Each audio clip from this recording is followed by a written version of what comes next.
Up next on The Big Room.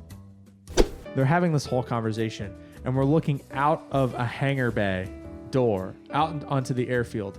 And the thing that made that scene feel real to me was and this is stupid, and I'm aware that it's stupid, but that little blinking X sign in the background, it kept blinking, and I went, all right, not only do I believe that that's Ken Miles and Carol Shelby, I believe that they're at an airfield actually talking about this.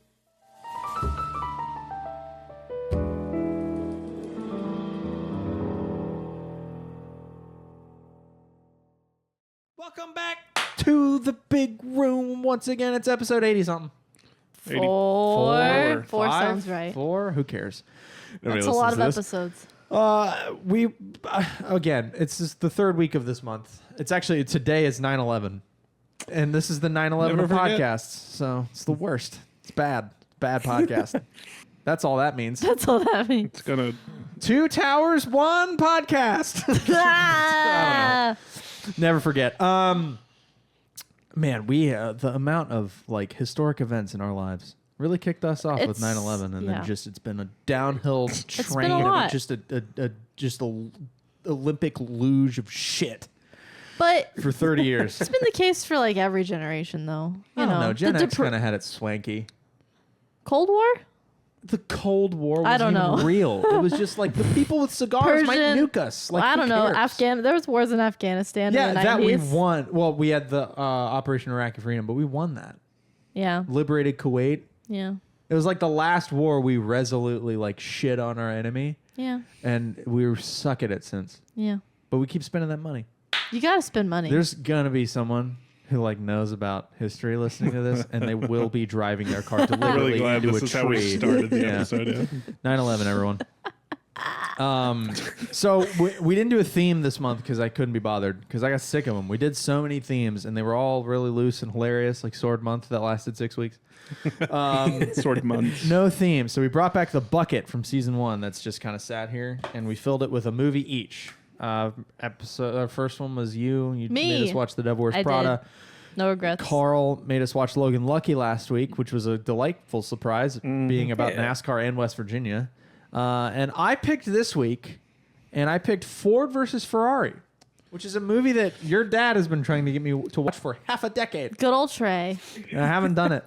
He saw it in theaters and was like, "You got to watch this. You'd love it." And then he said, "I hate you. I'm never watching this movie." I hate movies. Said, "I'll watch it in 5 years." Yeah, give me 5 years, Trey, and I'll watch it. In 5 years' time. In half a decade. A brief 5 years. Well, 5 years is really important to him because he got married. Him and my mom got married, and then 5 years later, I was born, and then 5 years later, my sister was born. Then 5 years later, they bought a house, and then it kind of fell apart after that. Well, no, and then he watched Ford versus Ferrari, and 5 years later, he was right though. I did like it. It was a good movie. He's gonna write it in his diary. He's finally completing the line Cameron watched. Yeah.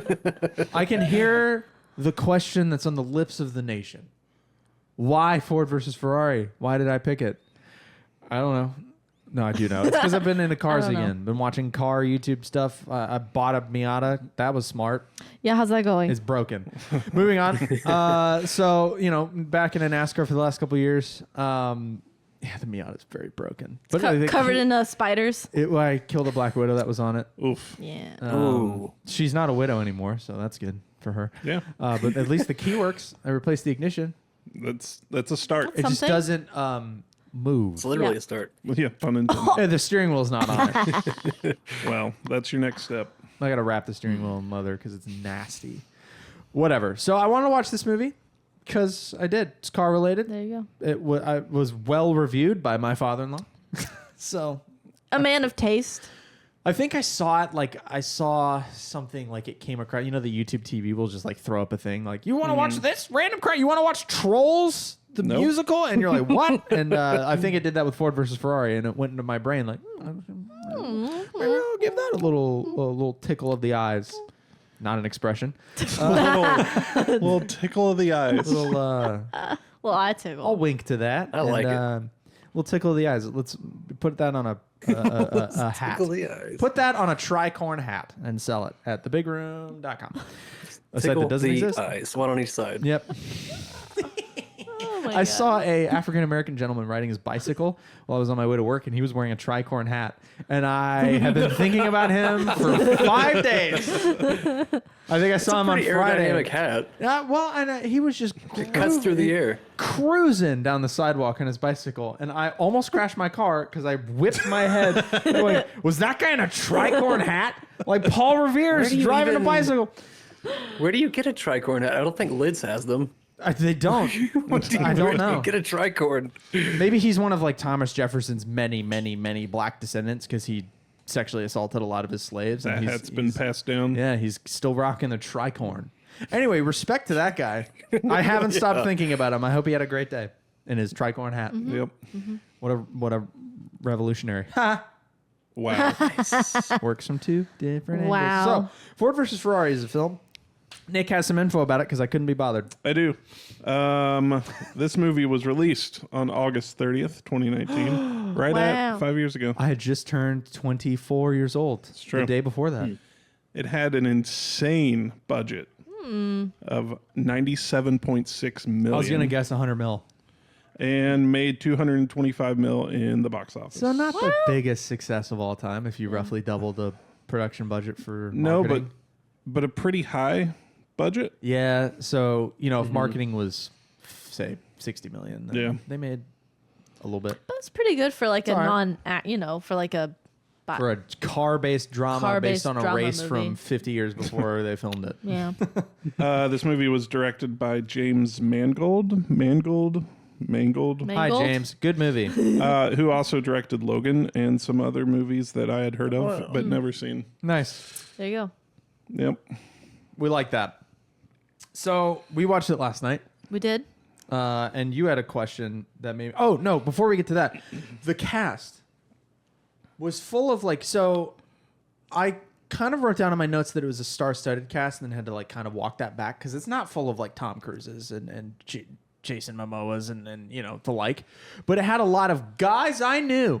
Yeah. So let's lots of that guy. Yeah, let's remember some guys on my phone. So obviously, this two stars, whatever his face is, that I got confused with the other white guy. Matt Damon. No. Damon. Christian Bale. Christian Bale, Bale. who And I Daniel thought was Craig. Daniel Craig. Which is insane. You know what's worse is in my brain they're both Pierce Brosnan. I don't know. what?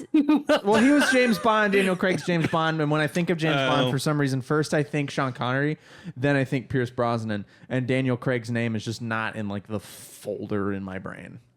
I don't And know. then you think Christian Bale? The same. They're both white and from Englandish. They don't look alike at all. They are- One has so much more hair. Well, yeah, It's dark hair. yeah. And he talks crazy. They're both from England, except for Daniel Craig, who's Welsh. Except he wants to be known as English. He's like, I was born in Wales, but I'm English, which Oh. no, that's not how that works. You can't just I don't know. UK. He can dive into a pile of gold coins about it. But some smaller guys. So John Bernthal, I recognize he played Lee Iacocca. Whatever. He was the Punisher on Netflix's The Punisher. Josh Lucas was Leo Beebe, who I know as Don Haskins, the basketball coach from Glory Road, a movie that's better than Coach Carter, and I will not hear anything about that. Ray McKinnon is Phil Remington, who I know as Vernon T. Waldrop in Oh Brother, Where Art Thou? An excellent movie. These two y'all won't know, but Tanner Faust as Ronnie Bucknam. He was one of the Ford GT drivers in the 66 Le Mans. He was a million people. But I know him from the original American iteration of Top Gear, which isn't that good. And Ben Collins was in this as Danny Hulme, who's the Kiwi driver partnered with Ken Miles at Le Mans 66. I know him from Top Gear. He originally appeared as himself, a racing driver on occasion in season 2, and later as the first white Stig from season 3 Ooh. to season 15 of Top Gear. Nice. Or through season 15 of Top Gear. Yeah, the Stig was in this movie. Aw. That's cool. I didn't notice him. Cool. I didn't notice him. Or Tanner Faust, if we're honest, because they both had very minimal screen time. Another guy who was in the background a lot was Ezra Fitz from Pretty Little Liars. If any of you guys watched that, I don't very know what that is. hot show. You don't even know what Pretty Little Liars is? No. I've heard the name. Is It that the one where was- there's always a murderer? Yes. So it was a very hot teen drama in like 2011-ish. But this guy was like a big character. He kind of groomed. He was a groomist. Gross. He had a relationship with a student. Gross. And at In the ti- show? In the show. Okay. But at the time, all of our little preteen brains were like, wow, this is So so hot. romantic. Yeah. And now, no, bad, very Bad. bad. But he was in the background of like all of the Ford meetings in this movie. So I was Nice. like, see guy. you. That guy. Well, we all remembered some guys while watching this. Yep. Some Some fellas. lower It's funny drawer that they're- Hollywood men. We're Top Gear people in there because a couple of the scenes of Miles in the car, like his reactions, reminded me of like Jeremy Clarkson. Some of his mannerisms are just saying wild things while you're driving. Hey, Scouse. Yeah, that crazy Birmingham accent. It was cool. That's really that. So Danielle asked some questions, so I'll do a little bit of my trademark monologuing, kind of probably wrong history that I researched from the 2 hours before the show.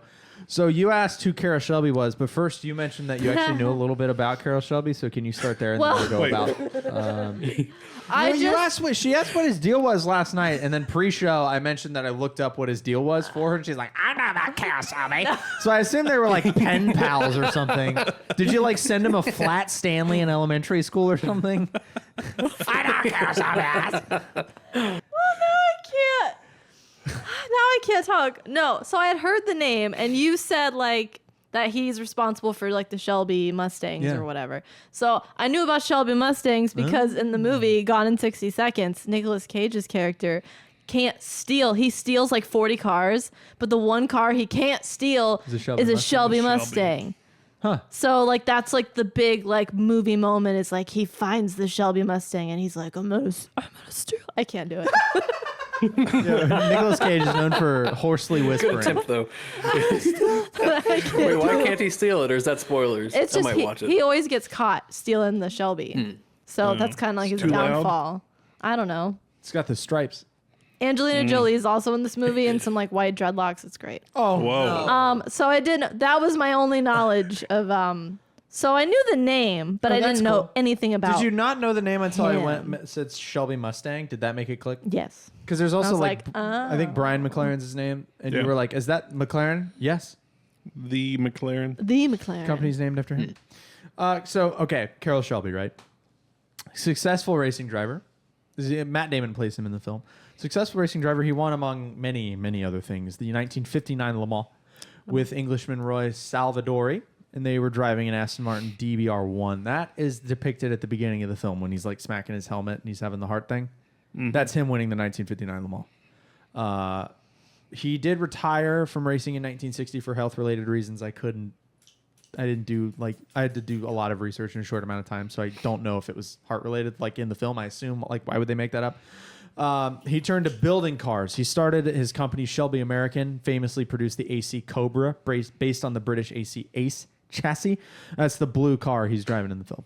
Little two-seater fella. That's the AC Cobra. He was hired by Ford to make a version of the newly launched and lackluster Mustang.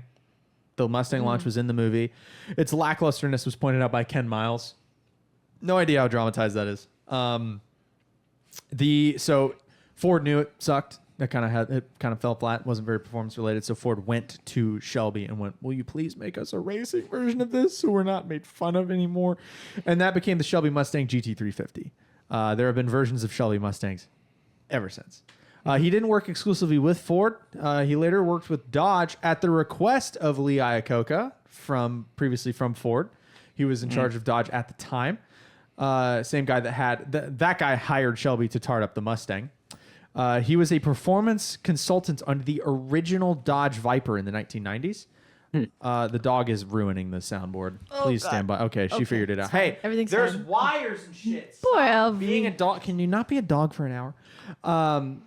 That version of the Dodge Viper, the very first one, like didn't have seatbelts or airbags, it had seatbelts, but it was famous for being lethal. The 50s.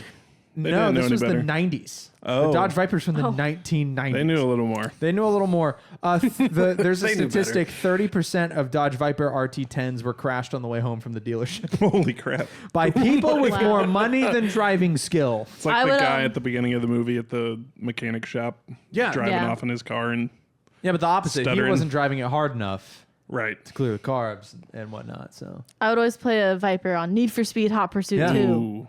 That was always like the fastest car. yeah, Yeah. the Viper was horrifying. They softened it, I think, for that version because I think the original Viper Dang was like it. mid 90s. It had like corny 90s 3-spoke like Hot Wheels wheels. It was hilarious. All right, so Ken Miles briefly, and then we can kind of talk about the movie a bit. Ken Miles, after the war, he moved from England to Los Angeles as a service manager for a SoCal MG distributor. In 1953, he won 14 straight SCCA races in an MG he designed. I believe that's kind of the thing we see him racing in, that he breaks the windshield with the wrench and whatnot at the beginning. 10 years later, in 1963, he became the chief test driver of Shelby American, having raced for them throughout the early 1960s. In 65, he raced a Ford GT40 with Bruce McLaren at Le Mans, but retired with transmission trouble. He came in second place at 1966 Le Mans 24 on a technicality exactly like the film with a three-way finish. Dumb. He was totally killed in 1966, testing what would be the successor to the GT40 Mark II, dubbed the Ford J car. It had an experimental aluminum honeycomb chassis, which is mentioned in the film. Yep. It also had a bread van shaped rear, which just kind of like, instead of curving down like a trunk, went straight back and had other contours to it. It was modeled after a Ferrari, a one-off Ferrari 250 GT. They basically stole that and went, we'll make the GT like that.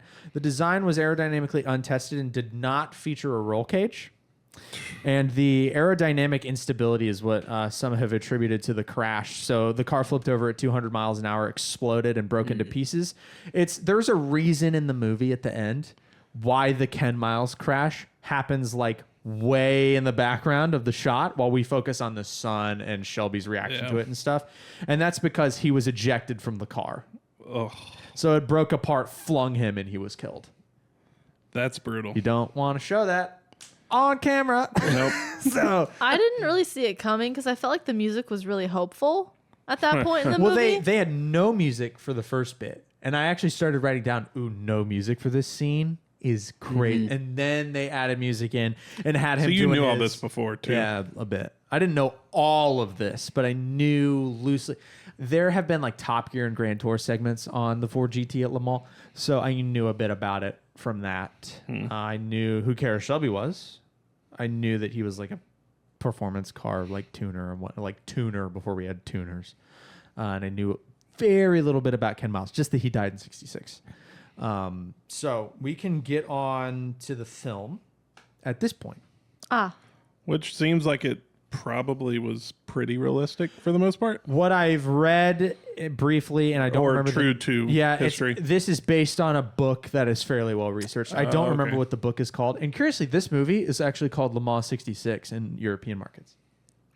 It's not called Ford versus Ferrari. Better name. Well, in America, it's kind of a rah-rah, like we kicked Italy's ass kind of story. And Yeah, over but- there, the other reason is here, Le Mans is not a big deal.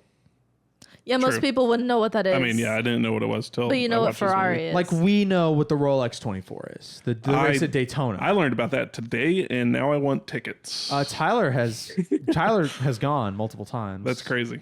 So the running that we see, the whole like, if Ken Miles wins the 24-hour Daytona, he can run in the 66 Le Mans. Yeah. That was the first 24-hour of Daytona ever. Dang. So, and there was so I was looking at the track, the Daytona track during that scene, and I was going, okay, the grandstands must be CGI because they're significantly smaller than real life. However, there were safer barriers on the track. Really? Still. The track didn't have safer barriers in the Right. 1960s. It was just like interstate ass guardrail that probably did they killed a bunch of film people. there? I don't know. I have no idea. But what we can know is they filmed at a track with safer barriers. Yeah. So I mean, it's not I guess it didn't outside have of to the be that one at realm that of point. possibility. Like they had that, like past the start finish line before turn one. The road course does go into the infield there. There's a chicane that they run for NASCAR to cut the speed down, and that looked real. So I imagine like they very well could have run at Daytona and just CGI'd the grandstands out, but they left the safer barriers in, which was interesting to me. Carl, safer barriers are instead of Should I wake up yet, guardrails, or- they're like a soft wall. And they have in between them there's air and then kind of like Almost looks like spines. styrofoam. Like yeah, it's like styrofoam ribs so that when they hit it, it compresses and takes some shock away from, you don't want to hit a iron at or steel at 1,000,000 miles Upside down at 100 miles an hour. Yeah. 186 miles an hour. Yeah. So that's modern. They've like safer barriers have only been at every track within the last 20 years, maybe even 10. So that's like a very like that's not era appropriate, but you would only know that if you're like a NASCAR person, which we are because we're American. So I really like this movie. It was really good. There was You had seen it before, I had seen it before. I watched it when it first came out, so and I have way more of an interest now because you're into racing. Yeah. So I barely remembered it. I did remember that Miles died at the end. Yeah. And whenever he had his first crash in the movie, like an hour in, maybe even sooner, when the car blows up. That's when he's testing at Los Angeles, the airport. Yeah. Yep. And the car's the brakes fail. The brakes fade, and he has no brakes. And somehow that leads to the car blowing up. Well, so Or he hit a wall. I forget what happened there. Well, he hit a wall, and the fuel tank's probably in the rear, so he probably burst the Oh, fuel yeah. tank, and then there's heat from the brakes. So when fuel touches brakes, as Daniel Suarez learned, it lights on fire. Yep. We watched a guy light on fire at Daytona a couple weeks ago because fuel leaked onto his brakes. Brutal. It's a problem. But yeah, I remembered he died, and I remembered it was in a crash, and then I didn't remember that first wreck. So I was like, wait a minute, he's dying now. I don't know. I don't remember enough to know what's happening right now. Yeah. Threw me off. Carl hadn't seen it. No? No. All right. You're not into motorsport, from what I know. Yeah. Danielle is very. This was a long watch. It's 2.5 hours. It was long. It's 2.5 hours. It flew by for me. I haven't been this interested in a movie in a minute. So I I had like the opposite feeling. Yeah. It dragged for you. It was, for me, it felt very slow, which was funny because it's a movie about just being the fastest possible. I was like, they should have got Miles to direct this. Like he could have shaved off some time. But yeah, I don't know. Like, and I think I wonder how much of just knowing the context of the story benefits you in this, because I'm not invested in the people. I don't know what's going on, so a lot of that's kind of just over my head, and a lot of like the technical stuff was just kind of lost on me. So I'm just like, all right, I guess we're doing something. But would you I say don't know, what? Would you go as far to say boring? I wouldn't say boring. I just think it took a little bit of time to kind of be charming.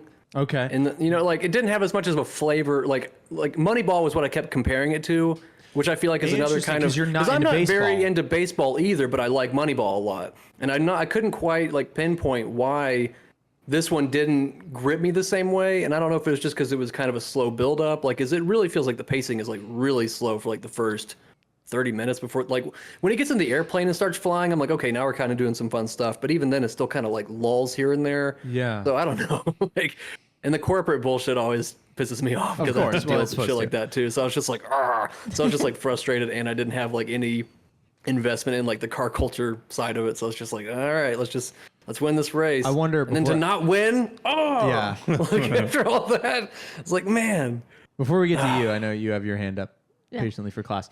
I want to like. I'm just wondering if like baseball is so inherently American. I wonder if that like everybody. I kept thinking about the knows- quote too, like, how can you not be romantic about baseball? I was like, well, I think that's just maybe part of it. Like, it's the good old American sports, and maybe I'm just by being American invested, but so is racing. Well, like that's kind of an American not thing Le Mans, too. But not, and I'll get into the Le Mans format but in a Ford minute. is pretty American. But yeah, true. I've never been like a Ford guy either, so I'm not like a car guy. So I don't know. It was a lot to Me either. I'm just try pretending to be one. get through. Danielle, what do you have? Well, I was just gonna say I definitely relate to Carl. The first like hour and a half of this movie, I was really struggling to like keep track of everything because I didn't have any like lot of backstory. characters. There's a lot of characters. Yeah. There's a lot of corporate politics. There's a lot of like car information and race information and people information and relationships. How does and this guy stuff. know this guy? And yeah, I felt like if I looked at my phone or talked to Cameron or like had any distraction, I would miss a detail and then I would be confused. oh yeah. So, That first conversation that Miles had with his wife, I had to rewind it and put on subtitles because like, what the fuck are we saying? Like, I Is that can't the one even where she understand what you walks guys in are the talking. back of the garage and it's like not clear that it's his wife? No, sorry, the one that was like about work or something when he had gotten like Okay, shut when- down. They were like yeah, having a conversation. I was like, I don't know what anybody's saying. The I'm gonna have to IRS go seizes back all and of his listen again. assets because he obviously Yeah, has yeah. back taxes, and that's when he gives up racing, and that sets up the argument they have later, which perked Danielle up as well. So Le Mans as a format, you're new into racing. Yeah. You've only been watching NASCAR for like 16 months, and I assume you've watched no other kinds of racing at all. Yeah, I watched a little bit of F1, but So endurance racing, completely unfamiliar to you. yeah. Yeah. Okay. Endurance racing was introduced to me at I think it was the 24 Hours of Sebring that Top Gear did, or Silverstone. Sebring is the race.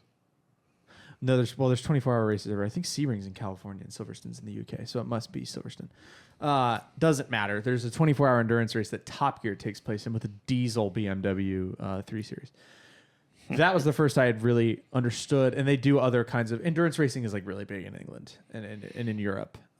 So Le Mans that's like the crown jewel of endurance racing. It has the Le Mans start where they run to the cars, like it's 3, 2, 1, go, and they all Why run do to the they car. do that? Like, Tradition, why I is assume. that? Is that all endurance racing or just Well, that I one? guess it helps with the tiebreaker, is what we learned. Yeah, well, that was where the cars are positioned on the grid. Yeah. Not that helped too, but it was I guess you're right. the Yeah. technicality they had was McLaren literally went 20 meters further because his car was 20 meters behind Yeah. Miles is on the starting grid, is why they wouldn't allow. And in real life, So annoying. in real life, the Le Mans officiants were going to okay the 3-way finish, and they reneged that an hour before the race end. Ugh. And Ford was like, we'll still do it. But that's annoying. So they run to the car. I don't know if that's Le Mans specific. I know it's called the Le Mans Start. So it may be. Like, I don't know why you'd have dudes running at the 24 hours As an of outlooker, Daytona. it was so funny. I was like, why are we running to our cars that are so Yeah, much faster? You know what it Like, reminded me of? And is this that to might, set a standard? Like, Yeah. this might only be for Carl, but in GTA 5, when you play the mini games, Okay. there's because you can do like these tracks and races, like just games within the game, and there's always cars lined up, and all the people on your team are lined up, and you have to wait for the buzzer, and then you run and get a car. It Okay, reminded so me they of do a that. Le Mans Start there too. Yeah. That's funny. So endurance racing it's not like NASCAR, right? Where there's a set number of laps and it's whoever wins after that lap total. It's time limit. There are 12-hour races. There are 24-hour races. There are races like Formula E where they run for, I believe it's like 45 minutes plus a lap because they have batteries, not fuel. You can't refuel a battery. It'll take like 12 hours. So how Le Mans works is it's the number of laps you do in the allotted time. And if there's, say, 4 cars in the same lap, then obviously the front runner of those laps, right? So basically, when the 24-hour period ends, they go, one more lap. Or if you're mid-lap, Gotcha. like say you're halfway through the course and the timer ends, that's the last lap. So you could do the same number of laps as someone else, but not necessarily at the same time. Yes. That's interesting. And that's why pit stops and driver changes, like I think currently the current Le Mans rules are there are 3 drivers per team and no single driver can run more than 14 hours. So typically with 3 drivers, 24 divided by 3, each guy's got 8 hours and you just divide that in 2. So they do 2 stints of 4 hours each, one in the day, one in the night. It's basically Still. I thought that's- going into it, it was one driver for the whole thing. no, so I didn't realize there were in subs. this era, God. in this movie, there were 2 drivers per car. Okay. So it's Yeah, they didn't really give you any shots at the other guy they did for like a half a second. not really of the other guy, but they gave you shots of like Ken Miles resting when the whole finish debacle Yeah. was going on. That's really what we got there. They didn't, I think, do a good job of explaining Le Mans, explaining what an endurance race is and how it works, Yeah. that kind of stuff. You know, they explained some of the bigger Yeah, details. you get like, that exposition dump at the very beginning from. Yeah. Yeah, but not really in great detail. Yeah, I felt like they could, but then again, it's a 1 million hour long movie. And Right. I kind of think that they mostly knew their audience. Like, it's meant for, I think at the very least, like nicks, like people who are tangentially aware or have watched some racing. It's not meant for Carl. You know what I mean? Like, I'm not surprised that you thought it was slow and I didn't, because I'm into this stuff and you're not. And I don't necessarily fault the movie for that. It's actually kind of surprising to me that it made 240 or whatever million you said. Yeah. Because it's 250. It's Yeah, I like pretty that they niche stuck to film. their guns with the material, but yeah, it just didn't quite work for It was me. funny only really having NASCAR knowledge. Yeah. Because with the pit stops, like, why are you taking so long to get the car back out on Right. it? And they even talk about that with one of the other teams. One of the at crews has a Daytona, I NASCAR. think. Yeah, one of the crews has a NASCAR pit crew, and NASCAR pit crews back then were just like dudes with beer guts who were around. Now they're ex-football Yeah, players. now they're ex-linebackers from Yeah. the Florida Gators who couldn't make it in the NFL. It's crazy. There's a Top Gear episode, speaking of how endurance races works, there's a Top Gear episode in a cheap car challenge. I believe it's the Alfa Romeo cheap car challenge in one of the first 10 seasons. And the three of them are in an endurance race. And James May is the only one of the three who finishes the race. Like, he's the only one who takes the checkered flag, but he drove so slowly that Richard Hammond did more laps than him in the allotted time, so he actually won. Oh, And that was my first, like, oh, that's how an endurance race yeah. works. I didn't realize that till right now. Yep. So it's the laps you do in the allotted time. So that's kind of how Le Mans works. Any question? I know, like, people who have watched Le Mans are going to be mad at my explanations, because I am a stupid NASCAR American who doesn't really know. Like, I've watched some IMSA, which, like, IMSA is a multi-series. Like, they have like 3 or 4 series of cars on the same track. So there's 3 races happening at once. And it's like, that's the kind of cars Why? that race. Why do we have to do that? I don't know. 3 at once. It's just what happens. Why not? And that's Why the kind not? of cars that happened at Le Mans now. So Le Mans these days is a multi-series race. So they will have, you know, like the GT40 is the only American-made car to have won Le Mans. Still, like, since 2024, no American-made car has won at Le Mans since the GT40 in the 1960s, when it won 4 times in a row, 66 through 69. Yeah. However, the 2016 Ford GT did win at Le Mans in its class, but not overall. So Interesting. there's, like, now it's super complicated and convoluted, and getting into Le Mans is like literally 4 times harder than it would have been 50 years ago. Because it's multi-class. Tyler knows how it works way better than I do. I watch IMSA and my freaking eyes gloss over because there's 4 different kinds of cars and I can't tell the difference. Yeah. It's too much. NASCAR's nice because they go left. Woo! Everybody that does that has 3 cars enter, or is that like No. okay? Well, so no. Some teams will fill multiple cars. Some teams will fill multiple classes in Le Mans. So there's some that look like they're called like LP M's or something like that. They're like prototype cars that look like freaking airplanes. Like, they have cockpit bubbles and the driver sits in the middle. And then there are other ones that are like the Porsche GT3 RS, like a car you could buy ish, you know. And that's the kind. Obviously, those are slower than the prototype cars, and that's why, you know, like, I think the Ford GT, the 2016 one, was in the LMGTE Pro class. I don't know what the hell that means, but it didn't win. I have no idea. It's a big loser. It didn't win overall. It won in its class. So therefore, the 1960s Ford team is still the only American made car to win Le Mans. Dang. I have a little more history about the Ford GT we'll get to at the end because I want to talk about the plot. So character-wise, like, I really enjoyed Henry Ford II's character, and I also hated him because he's the classic, like, corporate hard ass. And that is really irritating to me. Yeah. Because I hate corporate America, but also, But like, there was something likable about him. yeah, because he's like a grumpy baron. Here, I like rich people that, like, use their wealth and power to do, like, silly stuff.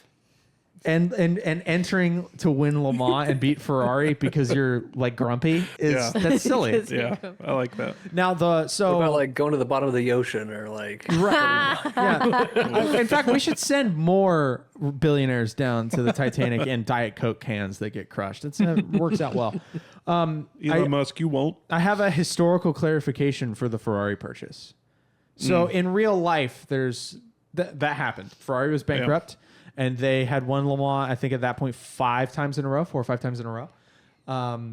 And they did go bankrupt, and Ford did totally go to Italy to try to purchase them.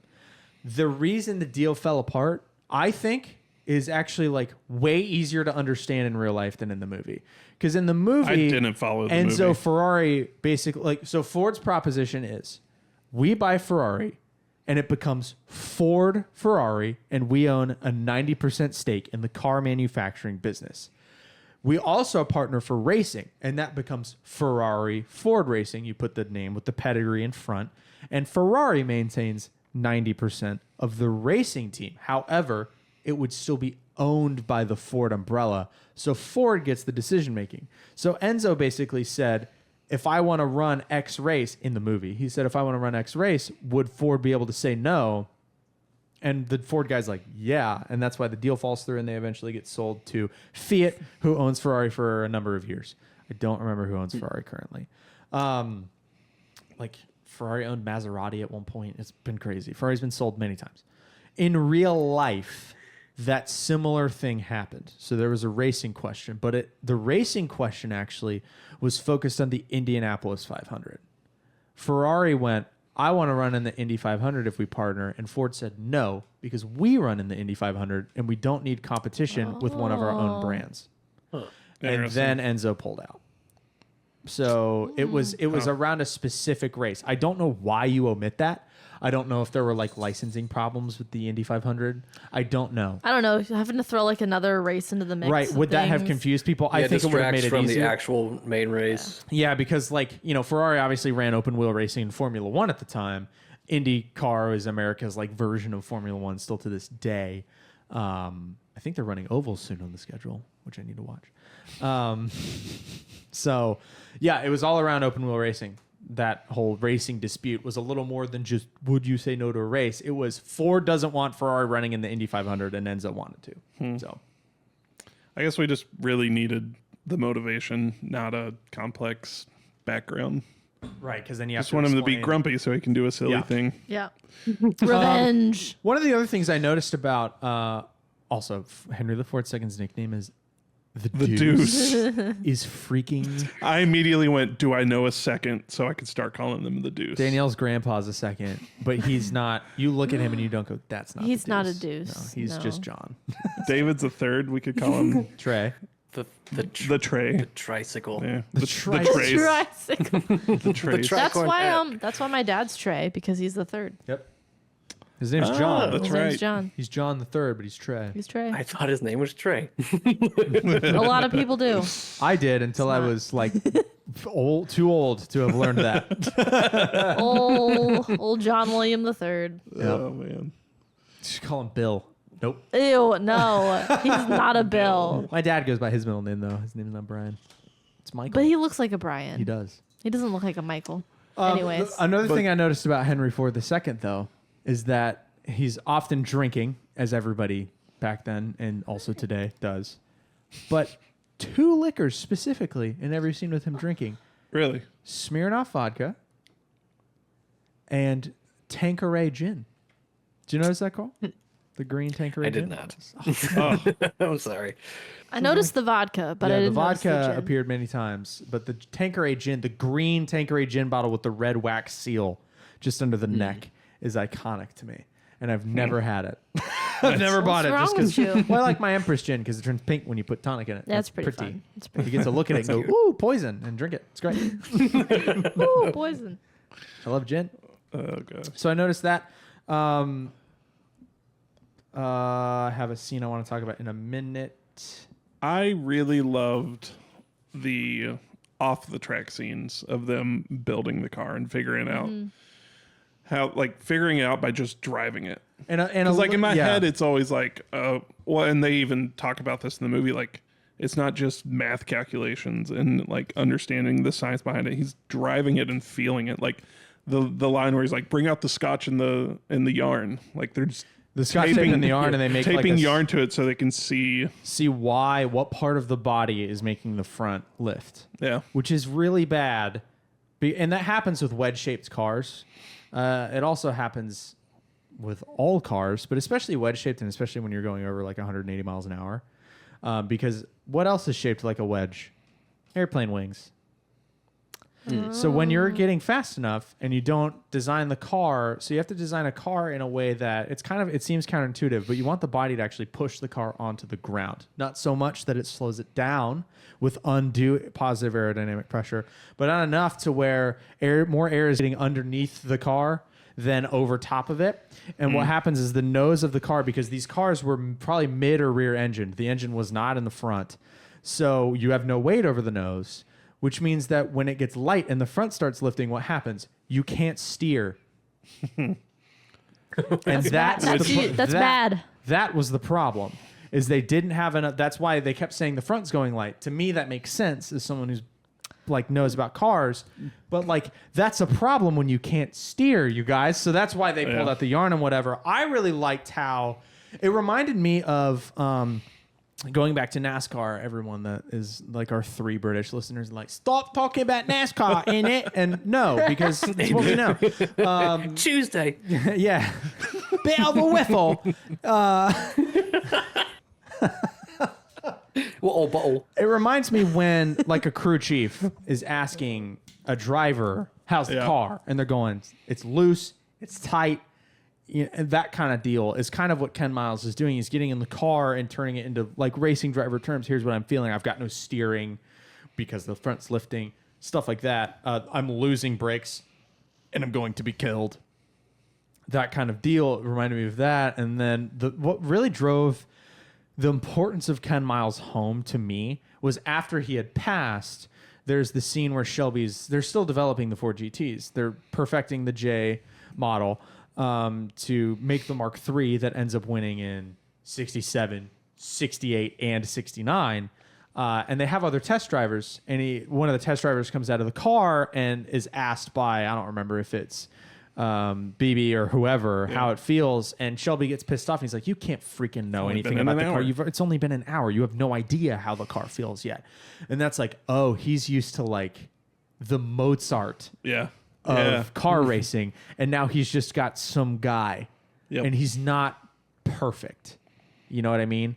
It's like the difference in having a Corey LaJoie behind the wheel after Dale Earnhardt. You know what I mean? Like it's that kind of thing. So and that really drove the point. And you know, Carol's all grumpy, and the one guy from Oh Brother Where Art Thou was like, it's been 6 months, Carol. Which it's only been 6 months. Get out of the car. What was his? What was the point there? Because I took that as like, get over it. I think it was a little bit of like, that's harsh. It's been only 6 months since his best friend died. I think how I took it is like, it's been 6 months. Can you stop making work really difficult because you're grieving and you don't know how to grieve properly? And I think what we're supposed to take from the ending scene with giving the wrench to the son and waving at the wife at the very end is he's dealing with it finally. Instead of just being a pissy poo, he's finally like confronted the Miles family and given the son the wrench and talked about how his dad was a good driver and whatnot. So that's kind of how I took the ending scene. Yeah. Now, there's one scene, my favorite scene in the movie is not really...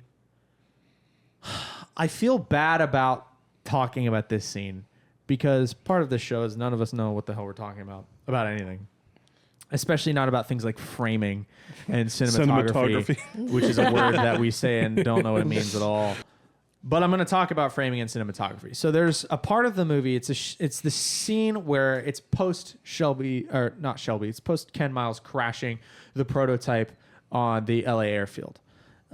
He's been on fire.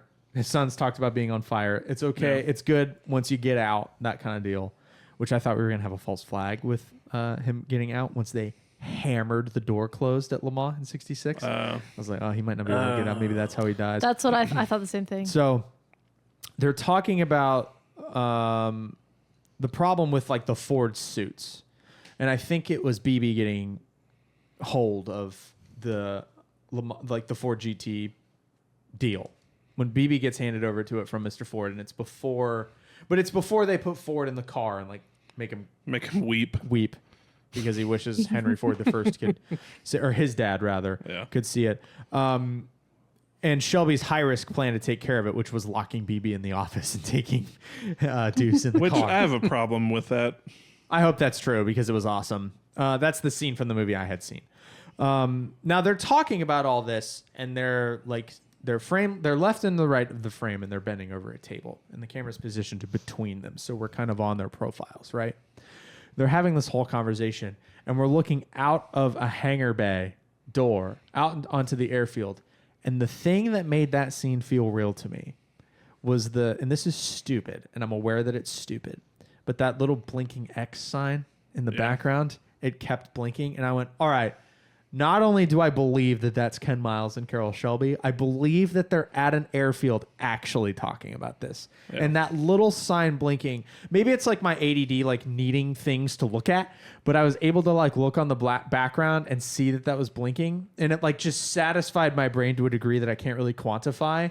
That made me go, this is real. And I really liked that. And I don't care if nobody else noticed it. But that's like, that was one of my favorite scenes. The X's in The Departed were too much. All right. Well, okay. Here's why that's different. The X's in The Departed were like, guess who's gonna die? Da, da, da, da, da. And this was just I mean, you could argue. Thing. Yeah, this is the same thing. A lot more delayed. Just way before. No, dumb. No, I'm just going. I'm literally just going. The set dressing school. Also, Scorsese can suck a fat one.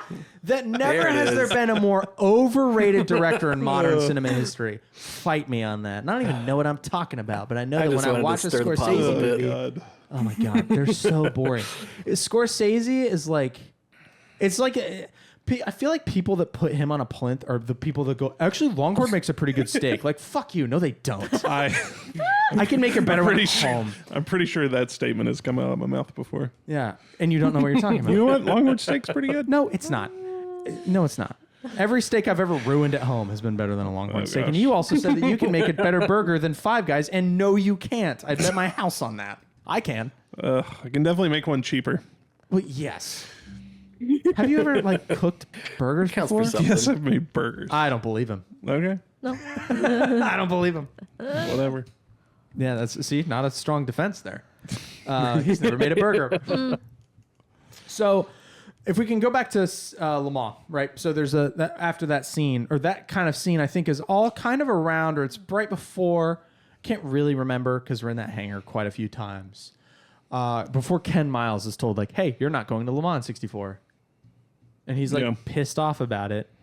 And all of the cars they send in the 64 Le Mans blow up. None of them finish. They had gearbox problems, transmission problems. And it was all because, I mean, there's that scene where Ken is working on the undercarriage of a car and he's going, they're riding it too hard. They need to back off. Yeah. None of the cars make it, right? Here's what's omitted from the film. We skip 1965. We go right from 64 to the 66 Le Mans. Why do we skip 1965? Because Ken Miles actually goes to the Le Mans 24 in 1965. Right? And he goes with Ford. They bring more GT40s and they all blow up. Yep, they don't make it. And yeah, I that guess hurts the movie. It hurts the pacing narratively because you don't want to fail two times. You know what I mean? Like, I don't believe Matt Damon can talk his way out of it again. Yeah, like, and well, you know. I do believe that some of the corporate drama was elevated a bit. I'd love to get the book and add it to my million piles of unread books that I keep buying, but I'm not going to because I know I'll never read it. But that's I think from what I briefly researched before the show, one of the bigger what's the Departures, thank you. I was like, departations. My brain you were halfway there. One of the greater departures from the real life story is the omission of the 1965 24 Hours of Le Mans race. I didn't even pick up on that. Yep. I was afraid we were going to get the 64, 65, and then it was going to be like a text would come up. They lose again in 65, and then we'd get a like text over the screen like, oh, in 66 they came back and won. And I was like, would be a bummer ending that would be. Yeah, we took a break because I wanted to make a paper plane. Still a pretty bummer. I was kind of filling her in on some of the history, like to fill in the gaps because I could see her eyes glaze over. And I mentioned 65, and then they just didn't. So I don't think that it hurts the narrative of the film at all, but it did confuse me a little bit because I went, what year are we in right now? You know what I mean? Like I was just a little bit confused. It ran the risk of confusing people who knew a little bit about the timeline of the GT at Le Mans by just yoinking 1965 out of the timeline. And then, yes, 66 happened basically the way it seemed. Ken Miles was actually 4 laps ahead at a point and then goes into pit and he loses his lead. He did slow down, right? He was making a lot, but he loses a lot of his lead on the other two Ford GTs because he had brake problems and he went in for a rotor change and a different car used the rotors that were meant for his car. So they had to do a little more finagling to get everything fitted. So he lost a bit of his lead there, did end up slowing down to do the 1-2-3 finish still, and then got screwed out of second place thanks to the way Le Mans works because it's distance covered in the time. And as I mentioned before, Ken Miles was 20 meters further ahead than McLaren's GT. Bummer. Which is a bummer. But the great line we got out of it was, "You promised me the drive, not the win." Which he wasn't bummed. Like he was bummed, but he wasn't super upset about it. He stays optimistic. Yeah, I think one of the things that made him optimistic, and I don't know how much of this is fact versus fiction once again, but was the nod he got from Enzo. Yeah, I mean, he proved his point. I was wondering about that. He got the respect. Obviously, he was the best driver there, and he had won the other two. Yeah. 24-hour. Yeah. I misread that nod as like I tampered with the results. That's why you didn't win. No. You didn't get me in the end. I thought it was like a conniving thing. No, then I was like, okay, no. It was respect. That was a respectful, like you just because Ferrari had won 6 times in a row, so they obviously won in '64, right? Yeah. And then when the Ford GTs all died in '65, Ferrari won again. So they won. I'm not sure if it was record breaking or what, but they won 6 times in a row at Le Mans. It was like the nod Miranda gave Andy at the end. Yeah. So I'm sure it was real and true to history, but I didn't like that Ferrari just kind of crashed out. I don't know. I wanted it to be more of a battle between Ferrari and Ford. Well, it was. The movie's called Ford versus Ferrari. The way it was dramatized, that crash was a hashtag skill issue that Ken Miles he was able to push his GT harder than the Ferrari was able to go because we had a lot of shots of rev limiters in this movie, and the Ferrari got into the 9,000s and then the engine went. Yeah. So I did kind of want more of Ferrari's side. Like it's Ford versus Ferrari, but really just look at Ford for like 90% of the movie. Like I kind of wanted more of like a Rocky Balboa training sequence where it's like Ferrari doing their thing, Ford doing their thing, and kind of build up that like versus of the movie. It was but more I didn't really get that. Miles and Shelby versus Ford. Yeah. Yeah, it's odd that the movie's called that. The movie's really called that because it's kind of Henry Ford II is pissed off at Enzo and wants to do, and he had wanted to run at Le Mans. To be clear, Henry Ford II wanted to run at Le Mans before he tried to buy Ferrari in 1960. So the Ford GT program actually started before Shelby and Miles came along. They had a prototype. It was rubbish. And then Carroll Shelby came in and basically helped further the development of the GT40.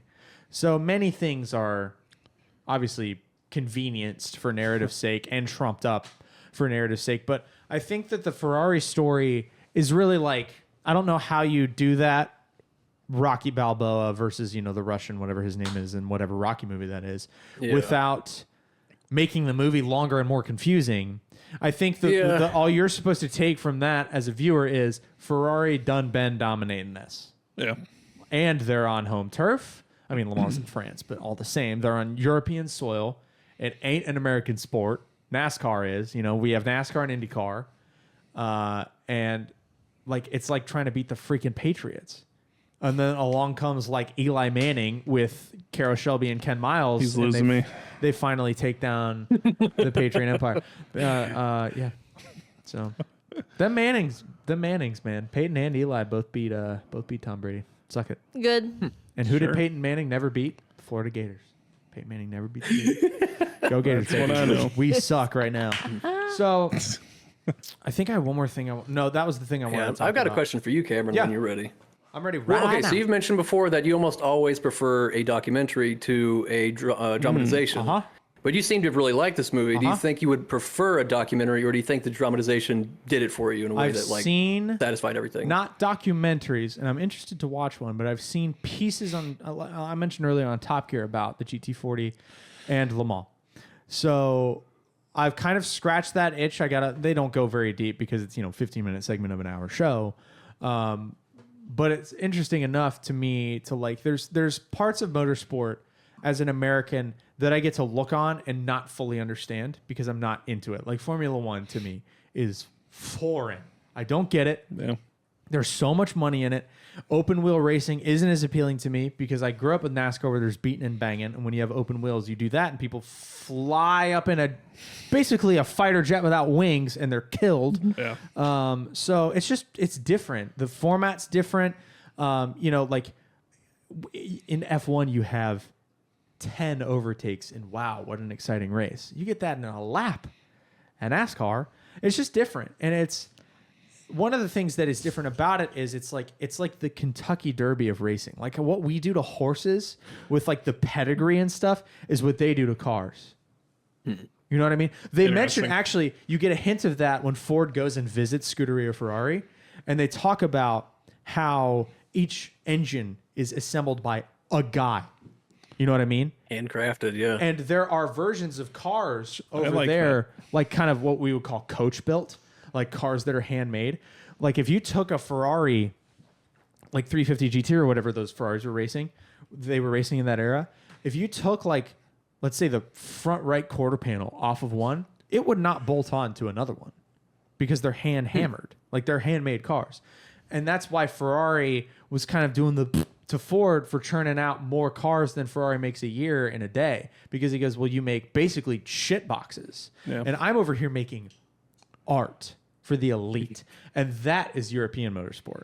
Largely, as an American, that's my view of that. So it's kind of like Alien almost. But is that why you we're cool with the movie versus a documentary? The movie versus a documentary is a separate question. So yeah, I did go off on a tangent. That's my bad. So I don't know. I think what makes the movie in this instance like more okay is that so the instance that I have for wanting to watch a documentary, what he's talking about is Oppenheimer. That's when I brought that up a lot. Yeah. Oppenheimer is about nuking hundreds of thousands of people to end a war. Ford versus Ferrari is about two companies racing cars. Yeah. The subject matter. You know what I mean? When we're talking about some light genocide, I want just facts. I don't want it dramatized. Don't you know what I'm saying? polish it up for me. Yeah. This is like- give me the bare bones. This has got some heart. Sports It's not- drama is different, Yeah. and it's Yeah. easier for my brain to want to take in. Like I'm not interested in It's like Moneyball, like Carl said. Yeah. Yeah. That's it's great. Sports drama. Like, could I go watch the history of the early 2000s A's? I'm sure that's somewhere, man. I'm But- sure you would. And I would. I totally would. Surprised you haven't already. I know. But no, it's the subject matter, I think, is what makes that pill easier to swallow. Is with war, I want documentaries about war. I Yeah. don't want the drama. Like, you know what I mean? There's degrees of separation that make It's war already dramatic palatable. enough. Yeah, and other movies that I've watched that are war bases, like Saving Private Ryan, has scarred me for life. I will never watch that movie again. It's a masterpiece. I will never watch that movie again. So Oppenheimer, it's like, do I really want to watch like Cillian Murphy get depressed about making a atom bomb? No, that's not interesting to me as a dramatized narrative. I want to watch a documentary about that. This is like, it's fine because it's motorsport, and that's different. It's just different. The stakes are different, There's the entertainment, like that was entertaining in a way that Oppenheimer I just know is not going to be entertaining. No one's leaving Oppenheimer and going, woo! You know what I mean? Like that was a bummer, I bet. And I would rather not. So that's it. Does that distinction scan, or am I yeah. just a No, little that makes Yeah. sense. neurotic? Yeah. No. I mean, that answer is yes. I mean, the answer is yes, but Do we have? I had This another makes question sense. for the room. I was also a little confused about the motivation on Miles when he decided to lose. Like, was he just trying to get future work? Was he why did he turn face there? I think that so in the beginning of the movie we're introduced to Miles because he's a fiery hothead who throws wrenches at his windshield, and Ford doesn't want to work with him because he's such a pissy poo. So I think Yeah. that might have been the It was like a job security move. I think it was a character turning point of I'm going to be a team player here. Yeah. I think that's all it was. Is like, Yeah. oh, he's finally being loved- selfless. It gives us a nice character moment before they kill him. Yeah. You know, That's true. Yeah. it could literally be that. I feel like he should have just won. Like, I don't know. I got so frustrated because I was like, if they had gone into this with better planning and they could have been like, we're going to win this thing 1, 2, 3, and like, we're all going to be team players. If we'd set the bar, like, okay, we're going into it with that goal, sure. But you can always edit that picture. You can make that photo happen and finish first ahead of everybody. Well, the one and still sell that image. The thing I Like, kept saying in my brain was V formation. Just come in like this. Yeah. It looks cool. You're 1, 2, 3. It kind of looked like they did. so I annoyed. thought. Well, what Ford wanted was like, this. I think tie. yeah. Well, yes, but for like Ford won Le Mans, Yeah. not a guy. They were Yeah. like Ford won this, Which you can 1, still 2, get 3. with 1, 2. Yeah. but whatever. We weren't He there. should have won. It's dumb, and I Yeah, I was. I so prefer angry. the What hot-headed the Miles fuck, man? for sure. Yeah. I don't want that development. I mean, the scene where him and Shelby are like fist fighting and the ice cream is melting or whatever, and they Well, ask even for just more his bread. And, his snarkiness, like whenever the guy from Ford introduces himself and he's like, "I'm responsible for the Mustang." He's like, "Oh, so at least now we know who's responsible." Like just the quick little like snarkiness. the Mustang I love was, it. I think it was originally marketed at like Secretaries. Like it Secretaries. Yeah, like it wasn't supposed to be the pony car that we know it as now. Huh. And then they changed the image. I'm not sure if it's because the Camaro came around or what, but they had to hard image shift the Mustang because it was a tub They're of doing it lard again. when it was introduced. Yeah, now the Mustang is still a tub of lard. Well, now it's In fact- electric. Well, the Mach-E is. Yeah, that's not a Mustang. Yeah. I don't like that name. I asked Cameron midway through the final race. I was like, why did I ask you if he dies? I don't know, because you're crazy and you I- love ruining movies for yourself. Okay, you can't talk. She goes, You can't talk. I do it to me on purpose.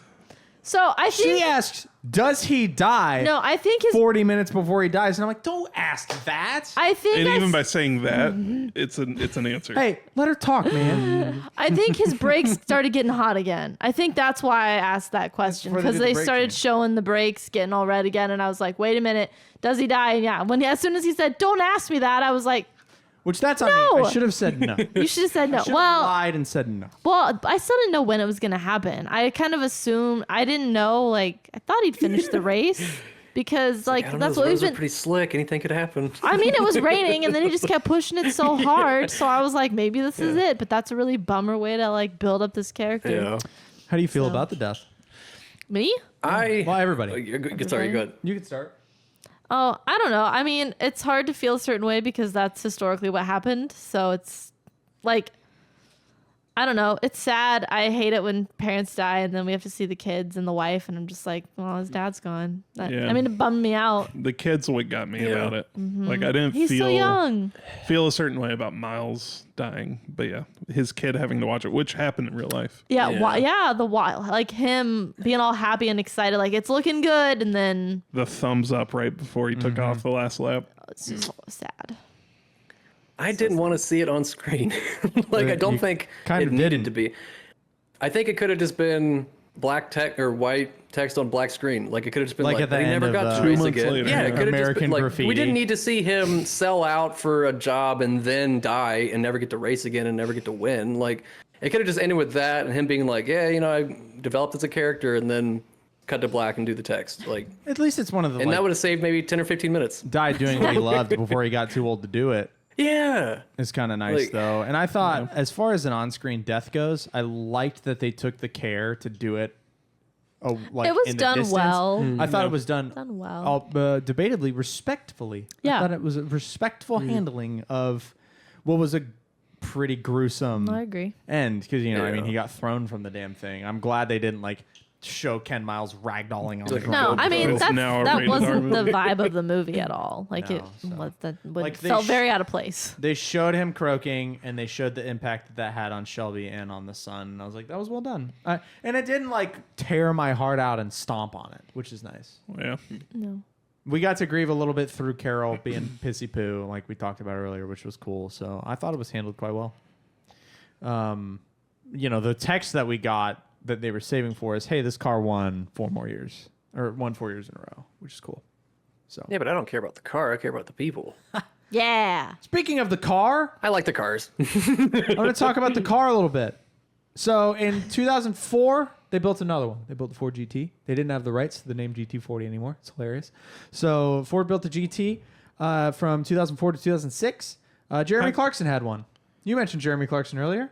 He had one. Interesting. And famously on Top Gear, stated that he never completed a single journey in it because it either Journey. broke or the security system was faulty and locked the car down. And then he grabbed his hammer. Well, So he ended up actually returning it to Ford. Rather than selling Oh. it, he just gave it back. rip.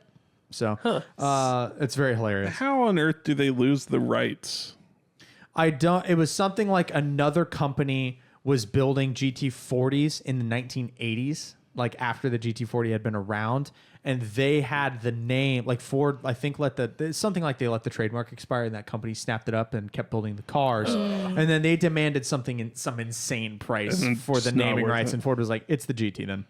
40 Yo. is not super important because That was the inches it was off the ground or The something? the height of the roof line, and the Okay. the successors weren't 40 inches. I'm looking at a picture of a 2006 GT, and it looks pretty good. So there was another one. There's a second generation Ford GT, The third Deuce. if you count the 40. It was built from 2016 to 2022. Ford returned to Le Mans with a racing version of the car in 2016. 4 cars were entered in the number 68 Ford GT of Ford Chip Ganassi Racing finished first in the LM GTE Pro Class 50 years exactly, well, not exactly to the day, but 50 years after the 1966 Nice. victory, which is very cool.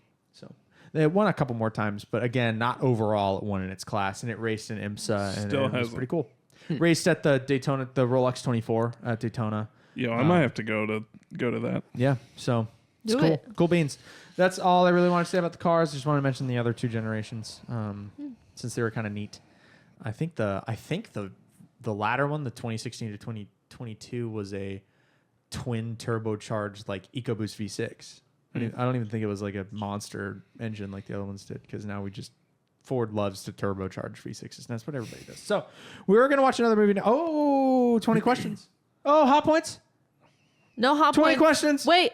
I have a Gilmore Girls moment. Oh, God. I would like to point out. This is going to be the longest episode of anything. No. Just real quick. I mean, Gilmore Girls is a pop culture thing, as we've stated and I've pointed out in the past. That show with the arguing is what you're talking about? Yes, Gilmore Girls. It's their time. It's the worst. They are the moment. Worst show ever made. Rory Rather gives watch this. My Own Firing Squad. Rory in season 3 gives a speech that is televised on C-SPAN, and in that speech she quotes Lee Iacocca.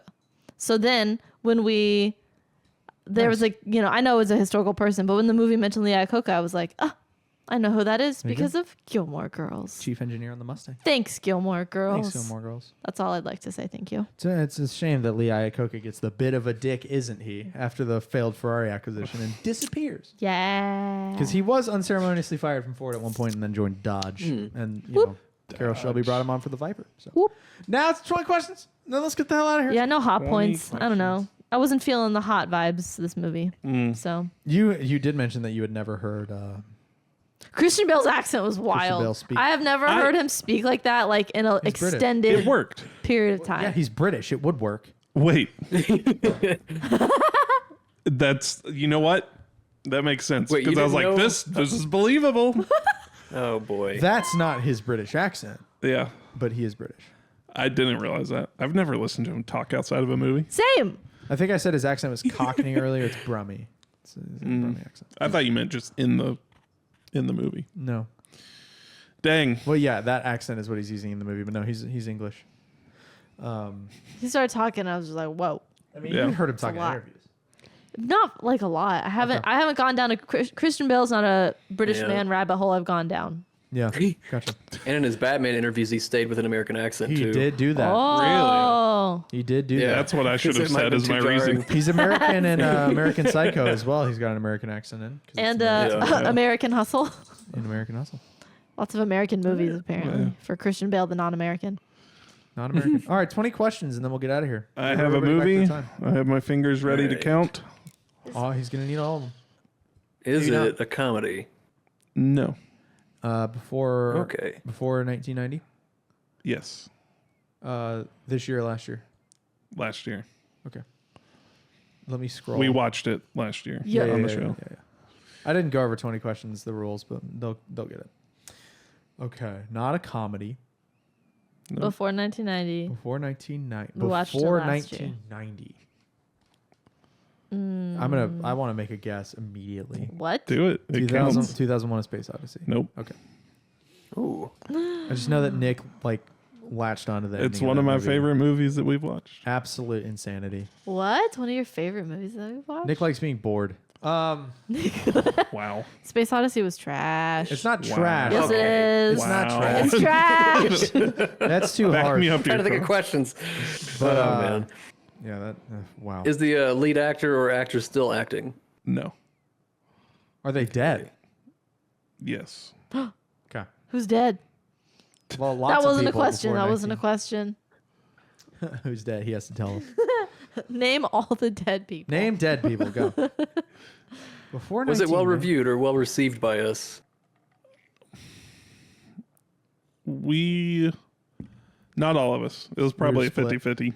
Oh, Is it in color? No. Is it Casablanca? No. Is it The Third Man? Yes. All right.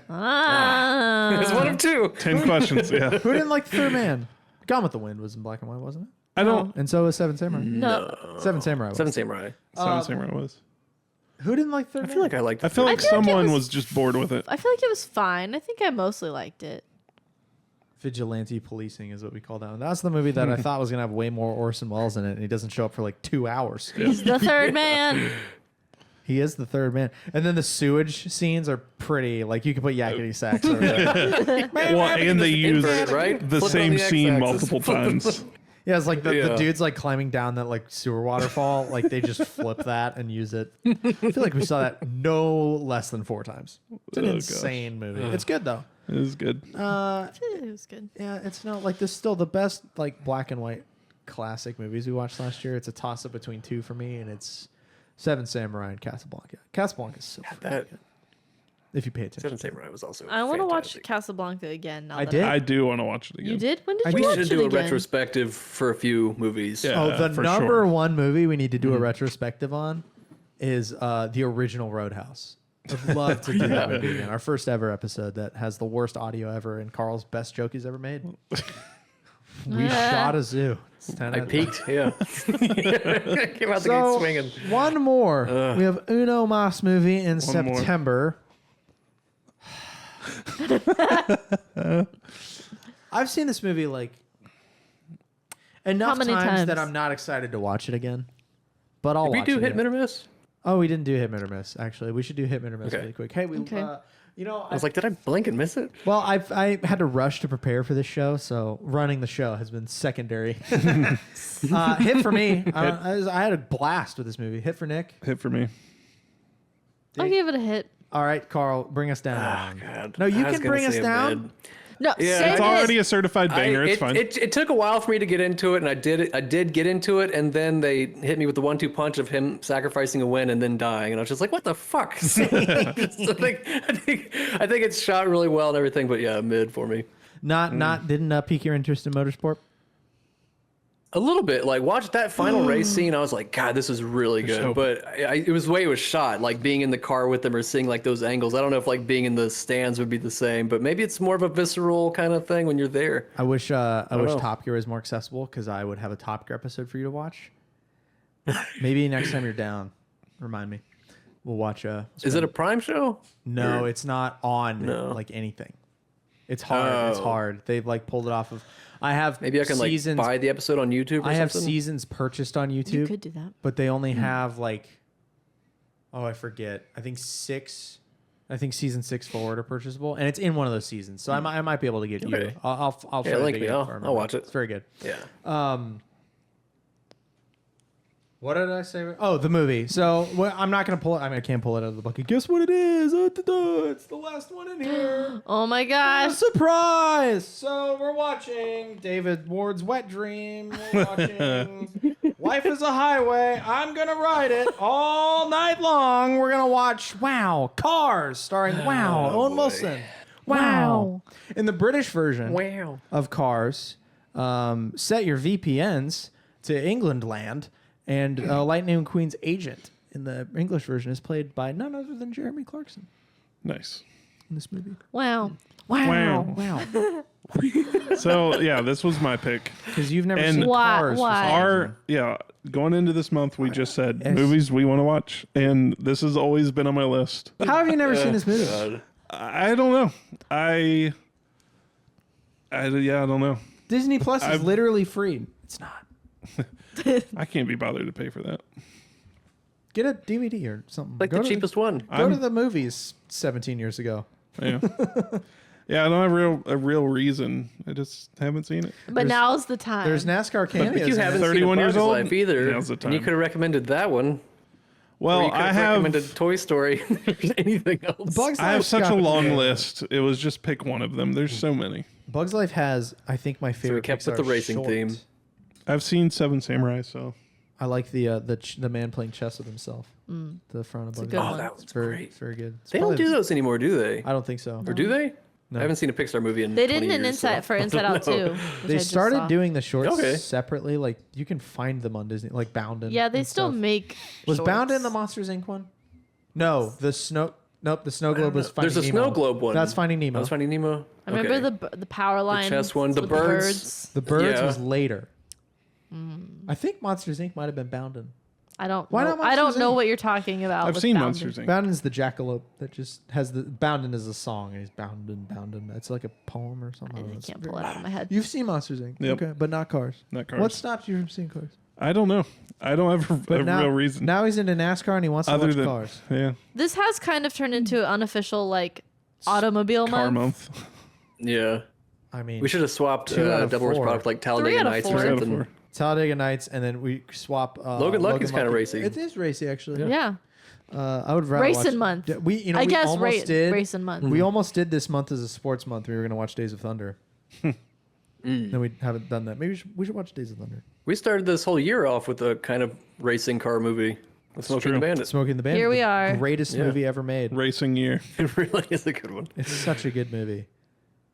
Yep. Disrespected my Anyways. town. Disrespected my son. Disrespected my authority. And that's nothing but good old fashioned communism. It's a He great. movie. sounded taller on the phone. You sounded taller on It's the like, radio. oh boy. I am Sheriff Bradford. Hey, don't watch Ford vs. Ferrari. Watch Smokey and the Bandit 10 times. It's such a good movie. It's the best movie ever. Maybe I'll watch that tonight in bed. Thoughts? Whatever. I'll watch whatever I want on my iPad like a child. This iPad? Right Yeah, here that iPad right makes there. Poot noises.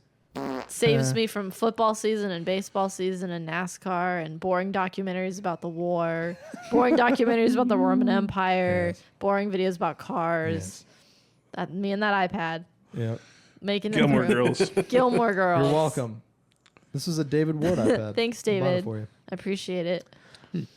All right, so life is a highway. Life is a highway. We're gonna slog through cars again. For the first time. It's for the fine. first time. All right. Well, there you go. Cars. Watch Smokey and the Bandit. Next month, October. We're only here for 3 movies. I think we're Yes. missing a week, but we'll have more info about which week that is when I can be bothered. Because all I'm looking forward to tomorrow is getting tattooed. Oh yeah. So I'm gonna go try to sleep before Hurdy time. Tomorrow we're gonna watch Cars and probably quote Mater a whole bunch in the next episode. And we'll catch you in the next one.